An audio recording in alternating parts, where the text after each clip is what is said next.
A dummy coming alive and trying to steal the souls of an entire family.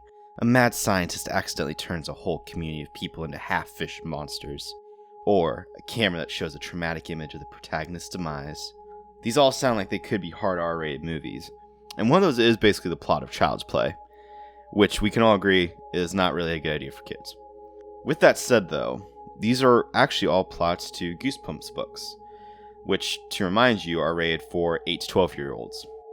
Goosebumps are not the most frightening stories to many in hindsight, but it is the beginning of a relatively long list of stories, written, told, and filmed, that were meant for kids, but didn't exactly pull their punches. There were the shocking tales shown in the Nickelodeon show, The Midnight Society, the infamous books that caused an uproar only to be brought back and eventually made into a movie for the same kids that parents wanted to protect. Scary stories to tell in the dark. As time moved on though, movies especially had a hard time figuring out what was good for what age, and apparently forgot how to make intriguing stories if they could include nudity, buckets of blood, etc. Go ahead and Google PG horror movies and you'll be barraged by movies from the 70s and 80s, with a few Tim Burton and Leica movies sprinkled in. And when you find exceptions, they don't really pack much of a punk in the way of being remembered or having anything worthwhile that really challenged you. Just some basic jump scares and a little bit of shocking material, which seems like the things we're arguing against for children's horror anyway. Horror as a genre is meant to challenge viewers in many ways. Slashers and body horror movies do use graphic imagery to shock the viewer. Body horror, most of us can agree, maybe not the best for the kiddies, again. The gratuitous nudity in movies like Friday the 13th also may not be suitable for children. These things, though, are not the argument people make when they say that they want more horror for children. They want things like Goosebumps, Scary Stories to Tell in the Dark, and movies like Coraline, which are all meant to teach lessons that may be hard and scary, but nevertheless necessary. Ghost stories heralding grave morals, monsters resulting from human hubris in protagonists that wanted to play God. However, parents and censor boards assume all horror media is the same gratuitous violence and senseless imagery. And big production companies, they're interested more in making a buck off of a flashy and shallow surprise. The result is a youth starved for experimental and meaningful content. Parents argue that children need to be protected and that they can't handle certain things, or else they'll be traumatized. This is a noble intention. A child's innocence is a beautiful thing, and it is the duty of every adult to protect a child from as much danger as we can. But there's also a duty to prepare the child. My father has always said that he would love to be there to help and protect me forever. But that sadly isn't possible. So the thing that he wants most before he dies is to see his children and know that, we're prepared to hold our own and live with life without him. Even talking about that idea hurts. However, it's a real thing that scares many people, even though it's inevitable and we know it will come to pass.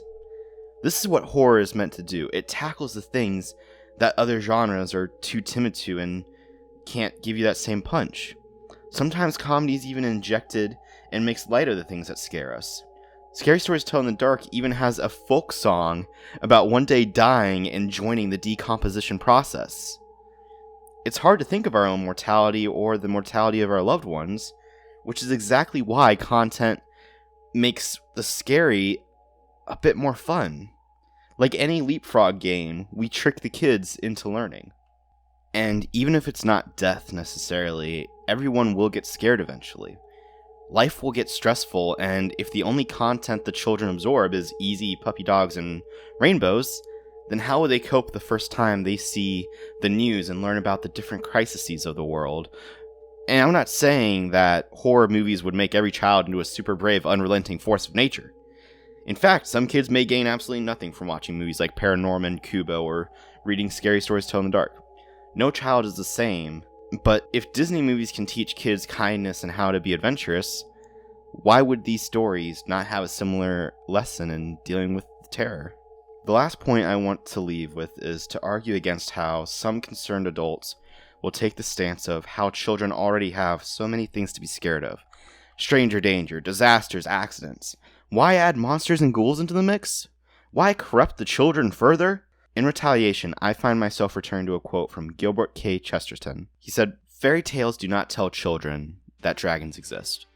Children already know that dragons exist. Fairy tales tell children that the dragons can be killed." The child's imagination will take them to a lot of these places anyway. Nobody had to tell me that there was a ghost under my bed or that the plastic crocodile I had was going to come to life and chase me. I came to that conclusion all on my own. My niece hasn't been shown anything necessarily scary yet, but she comes up with the idea that her giraffe has fallen ill, and that there are these monsters chasing her through the yard. Because she's a child. She's imagining, she's taking in all the craziness from the world, and coming up with this stuff on her own. So, the child doesn't need to be told that the monsters aren't there necessarily. What they need to be told is how to beat the monsters. Whether that's saying, oh, Krampus kidnaps the naughty kid, so if you behave, he won't come after you. Or that if you're just brave enough to stand up to them, you can scare the monsters. If the child already believes that there are werewolves coming after him, then you won't be able to convince them that there isn't. But you can give them the figurative silver bullets. And if a 7-year-old can beat a werewolf, then as they grow up, what could possibly defeat them? It's the same reason why when I spar with a lower rank or a child in martial arts, I obviously am not swinging full force and trying to give them concussion. That would be brutal. I don't want to hurt them, but I don't go easy on them. When I play games with my adorable little niece, I don't let her win.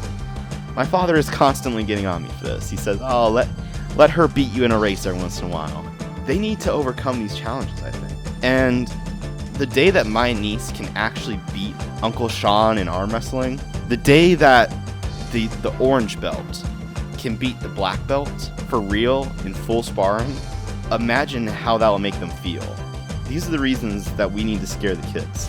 Not to traumatize them, but to let them learn and grow.